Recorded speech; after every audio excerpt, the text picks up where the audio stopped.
Doutora Denise Albano, acontecimentos têm se verificado na direção contrária aos interesses do atual sistema do Lulo Supremo. O presidente Luiz Inácio foi vaiado na Marcha dos Prefeitos. Um outro acontecimento que também tem, inclusive, sido repercutido na velha mídia, é essa possibilidade admitida pelo secretário Marco Rubio de sanções contra Alexandre de Moraes. O que isso pode refletir para a sociedade brasileira e para a comunidade internacional?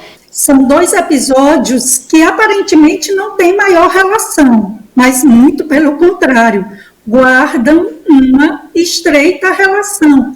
Porque, na verdade, o que esses dois fatos revelam é que o consórcio está se desmanchando porque está podre. Um evento que reúne milhares de prefeitos espalhados pelo Brasil. O Lula não é apenas vaiado por 3 vezes, quando ele é anunciado a sua chegada, a sua manifestação, no início do seu discurso e ao final, quando conclui sua fala, já se prepara para a sua saída. Como se diz, né? Já pode pedir música no Fantástico. Ele foi vaiado 3 vezes, o que mostra que em eventos não controlados pelo PT, na base do pão com mortadela, de arregimentar militantes, gente ligada ao movimento sindical, a ONGs, o que ocorre é essa manifestação de que é um governo totalmente sem sustentação popular, sem sustentação política, porque quando ele vai para o meio do povo, são os jargões, aquelas falas mais comuns dirigidas a Lula, fazendo remissão a tudo que ele aprontou, envolvimento, escândalos de corrupção, roubalheira e tudo mais. Já esse episódio em que o secretário todo-poderoso lá dos Estados Unidos, o Marco Rubio, filho de cubanos, que fala muito bem espanhol, que conhece a realidade da América Latina, que sabe que Lula e Fidel Castro, que impôs uma ditadura no país de origem do Marco Rubio, eles fundaram o Foro de São Paulo, responsável pela disseminação de regimes tirânicos pela América Latina, na Bolívia, Venezuela, Colômbia, governada por um guerrilheiro de extrema esquerda, Evo Morales, também um tirano na Bolívia, um militante de extrema esquerda no Chile, mas as instituições chilenas, aqui um breve parênteses, são mais robustas e conseguiram resistir mais a essa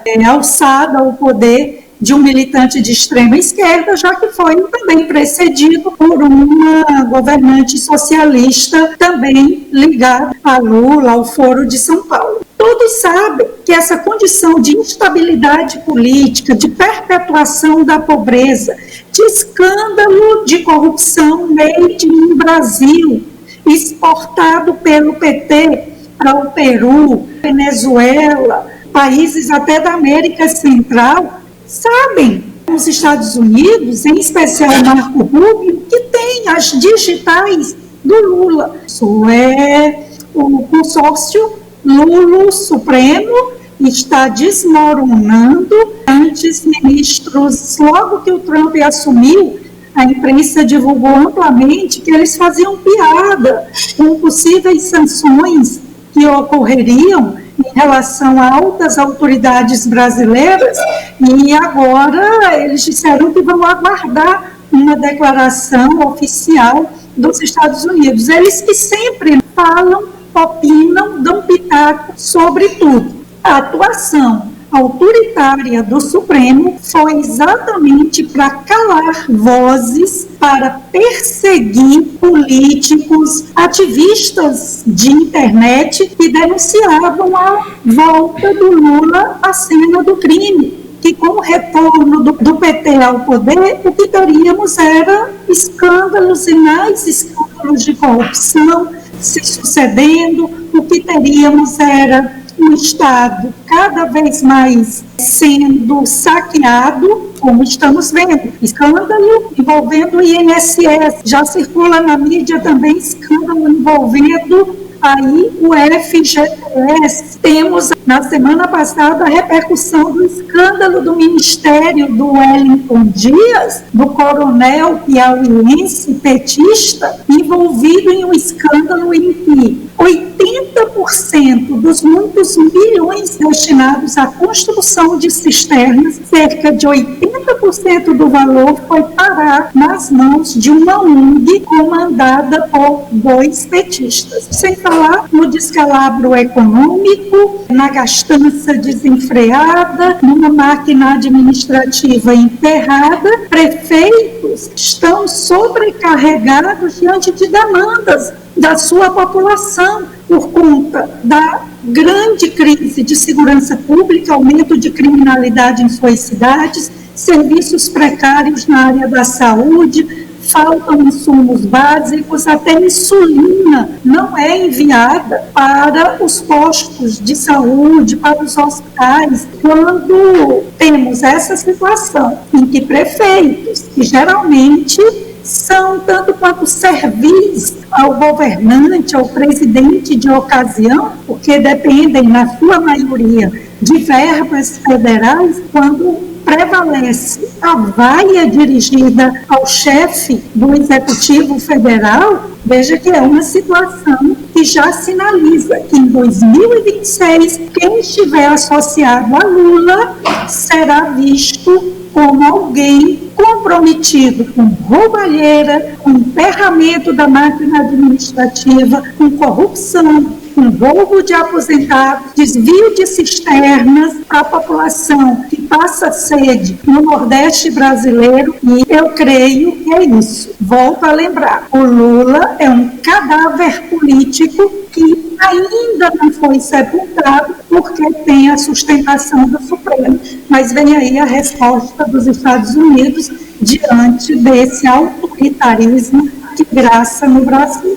Luiz Inácio esteve nesse evento e depois esteve o presidente Bolsonaro. Vamos mostrar, aí foi a chegada do Luiz Inácio, vamos acompanhar.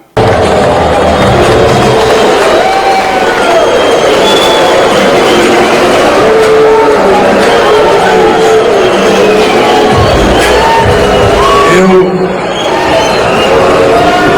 quero começar cumprimentando o querido.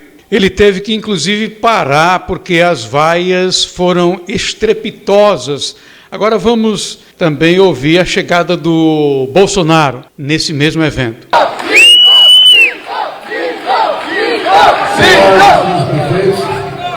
Durante nosso governo, apesar dos problemas, pandemia, guerra, crise hídrica, a catástrofe Brumadinho, nós demos a vocês o direito à suspensão da dívida.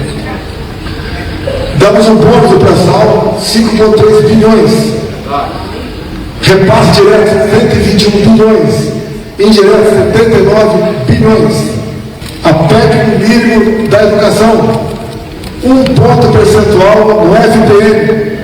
E agora o nosso PL apoia a PEC 66. Dizia aos senhores que o meu governo não tinha informações, só o prefeito tem atrasado o seu 13º. Doutora Denise, são 2 momentos bastante sugestivos de apreciação da sociedade. Ilustra bem esse contraste. Veja que o atual presidente recebe, como você bem pontuou, estrepitosas vaias que sufocam um ou outro aplauso de algum prefeito ainda petista, esquerdista, mas o que prevaleceu foi a vaia, foi exatamente o repúdio ao Lula, a tudo que ele representa, esse desgoverno.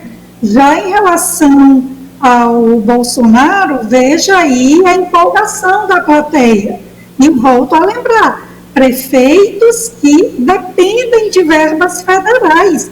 E mesmo com essa dependência, eles se manifestam, mostrando todo o seu repúdio ao Lula. E Vejam, em 2026 a gente bem sabe que numa campanha presidencial depende muito também do apoio municipal, de lideranças locais, quando há essa reação de uma ampla maioria de prefeitos, já mostra que talvez a derrota da esquerda será ainda maior nas eleições de 2026. Eu quero aqui também registrar que tivemos nessa escalada autoritária o registro da Ângela Gandra sobre o processo que seu pai, um dos maiores juristas constitucionalistas do país, um homem com seus mais de 90 anos, com uma folha de serviços prestados ao país, das mais lustrosas, das mais brilhantes, mente estupenda, que foi um dos principais consultores para a elaboração da Constituição de 88, respondendo a um processo da OAB movido, veja que vergonha, Ivan, pela Associação Brasileira de Imprensa, a ABI, e pelo Movimento Nacional de Direitos Humanos, o MNDH.